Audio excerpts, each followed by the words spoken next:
Shalom kekasih Kristus. Kita sebagai umat Tuhan tahu bahwa hidup di dunia tidaklah kekal, karena hidup kekal itu akan terjadi saat kita kumpul bersama Bapa di surga yang adalah kekal. Para pendengar renungan melekat dalam Tuhan, agar turut bersama dalam kekekalan Tuhan, mari kita semakin mengenal dan semakin melekat dengan Tuhan. Kita berdoa. Bapa Surgawi, kami naikkan syukur kepadamu kalau hari ini kembali kami dapat mendengarkan kebenaran firman-Mu melalui renungan ini.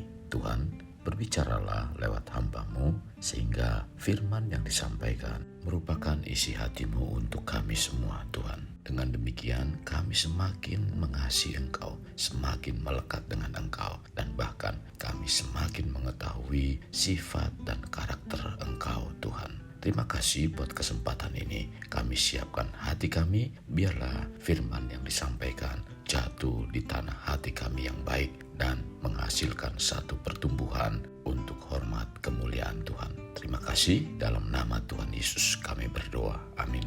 Melekat dalam Tuhan bertema Tuhan Maha Kekal. Firman Tuhan terdapat dalam Wahyu 1 ayat 8. Demikian firman-Nya.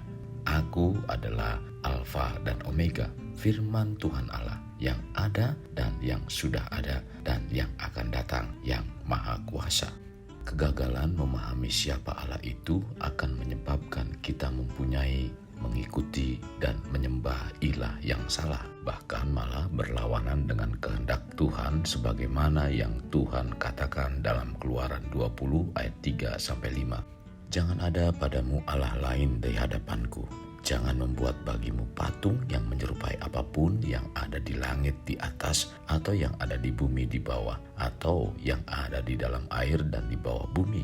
Jangan sujud menyembah kepadanya atau beribadah kepadanya, sebab aku, Tuhan Allahmu, adalah Allah yang cemburu, yang membalaskan kesalahan bapa kepada anak-anaknya, kepada keturunan yang ketiga dan keempat dari orang-orang yang membenci aku. Kegagalan manusia dalam menyembah Tuhan dikarenakan manusia gagal dalam memahami Tuhan, karena manusia dalam memahami dan menjangkau keberadaan Tuhan ingin menggunakan pikiran dan logikanya yang terbatas tersebut, sementara Tuhan sangat jauh melampaui daya pikir manusia.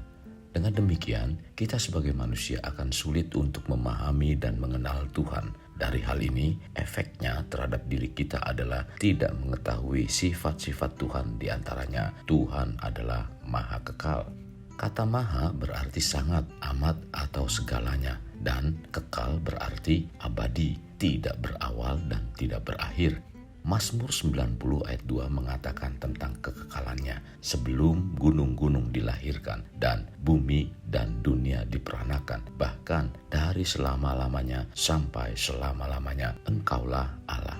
Karena manusia mengukur segala sesuatu dengan waktu, sangat sulit bagi kita untuk membayangkan sesuatu yang tidak berawal, selalu tetap, dan akan ada untuk selamanya. Meskipun demikian, Alkitab tidak berupaya membuktikan keberadaan Allah atau kekekalannya, melainkan menunjukkan keberadaannya dengan pernyataan dalam Kejadian 1 ayat 1. Pada mulanya Allah menciptakan langit dan bumi. Kekasih, pada ayat ini dan Wahyu 1 ayat 8, Tuhan menjelaskan bahwa pada awal mula waktu Allah itu sudah ada. Dari zaman dahulu yang tak terbatas hingga kepada masa depan yang tak terbatas, dari kekekalan sampai kepada kekekalan, Allah itu telah ada dan akan selamanya tetap ada. Ketika Musa diperintahkan Allah untuk pergi ke bangsa Israel dengan membawa pesannya, Musa khawatir apa yang harus ia katakan jika mereka menanyakan nama Allah. Jawaban Allah menyingkapkan kebenaran mengenai dirinya. Firman Allah kepada Musa, Aku adalah Aku. Lagi firman-Nya, beginilah kau katakan kepada orang Israel itu, Akulah Aku, telah mengutus Aku kepadamu. Tercatat dalam Keluaran 3 ayat 14. Jawaban ini menyatakan keberadaan dan wujud Allah itu nyata, bahwa Tuhan adalah makhluk segala makhluk. Hal ini juga menggambarkan kekekalannya dan ketetapannya, juga keteguhan dan kesetiaannya dalam memenuhi janjinya, karena hal itu akan mencakup segala hal di masa lalu, saat ini, dan masa mendatang. Artinya, saya bukanlah saya di masa saat ini saja, melainkan saya yang sejak dahulu kala, saya yang di masa mendatang. Penjelasan Tuhan tentang kekekalannya dinyatakan melalui Alkitab.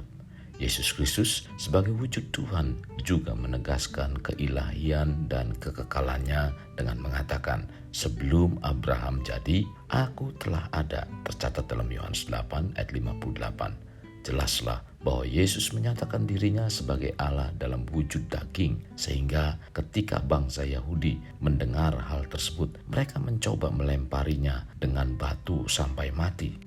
Bagi bangsa Yahudi, mengaku sebagai Tuhan yang kekal berisiko dihukum mati. Imamat 24 ayat 16. Yesus mengaku dirinya itu kekal karena Allah Bapa adalah kekal. Hal ini ditegaskan kembali oleh Yohanes ketika menjelaskan siapa Kristus yang tertulis pada Yohanes 1 ayat 1. Pada mulanya adalah firman, firman itu bersama-sama dengan Allah dan firman itu adalah Allah. Sebelum waktu ada, Yesus dan Bapaknya adalah satu dan sama-sama memiliki kekekalan. Roma 1 ayat 20 menyatakan bahwa sifat kekekalan Allah dan kuasanya yang abadi akan dinyatakan kepada kita melalui karya penciptaannya. Setiap manusia akan melihat dan mengerti sifat Tuhan dengan memperhatikan berbagai aspek dari ciptaannya. Matahari dan benda di angkasa akan terus mengelilingi orbit dari abad ke abad. Musim akan datang dan berlalu pada waktunya. Pepohonan menghasilkan dedaunan di musim semi dan merontokkannya pada musim gugur. Tahun demi tahun hal ini akan terjadi. Tidak ada satupun yang akan menghentikan hal itu, apalagi dengan yang terkait rencana Tuhan. Hal ini membuktikan kuasa kekal dan rencana Tuhan bagi dunia. Setiap milik Kristus, mereka yang beriman kepadanya juga akan hidup dalam kekekalan, turut ikut serta dalam kekekalan Tuhan, sebagaimana kita diciptakan menurut gambar dan rupanya. Percayalah, kekekalan itu ada dan Bapa yang Maha Kekal melalui Yesus Kristus membawa setiap kita yang percaya padanya memperoleh hidup kekal. Kekasih Kristus, mari bawa hidup kita menjadi pribadi yang dapat memerdekakan orang dari belenggu kehidupan, layaknya terang yang menerangi kegelapan. Karena itulah yang Tuhan inginkan pada kita sebagai warga kerajaan Allah. Mari kita berdoa. Bapa yang baik, kami naikkan syukur kepadamu buat firman pada hari ini, di mana firman-Mu mencerahkan iman percaya kami semakin mengerti dan dibawa untuk semakin mengenal Engkau, serta kami juga dibawa untuk semakin mengetahui sifat-sifat-Mu Tuhan. Renungan ini mengajarkan kepada kami untuk terus semakin membawa hidup kami mendekat dan melekat kepada Engkau. Karena melalui renungan ini kami banyak menerima penyingkapan firman-firman Tuhan, sehingga kami semakin dalam mengenal Engkau. Tuhan, terima kasih buat apa yang Tuhan firmankan.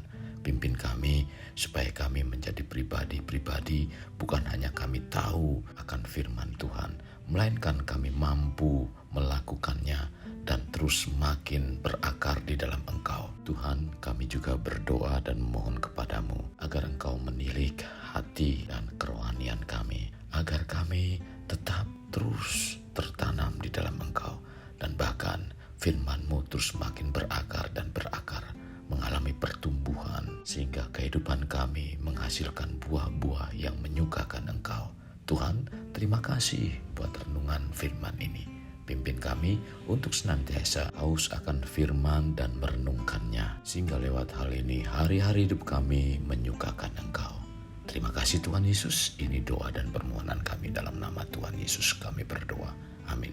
Kasih Kristus, mari kita akhiri dengan mengendahkan kedua tangan kita. Terimalah anugerah berkat dari Allah Bapa, kasih sayang daripada Yesus Kristus, dan persekutuan dengan Roh Kudus yang memberkati, melindungi, dan menyinari engkau dengan wajah-Nya, serta memberi engkau kasih karunia di mana Tuhan menghadapkan wajah-Nya kepadamu dan memberi engkau damai sejahtera. Tuhan juga mencurahkan berkat secara rohani, berkat secara jasmani, dan berkat secara ekonomi, di mana berkat Abraham, berkat Ishak, berkat Yakub dicurahkan dan dilimpahkan dari saat sekarang sampai Maranatha tiba, dalam nama Tuhan Yesus. Amin. Sampai jumpa di renungan berikutnya. Tuhan Yesus memberkati.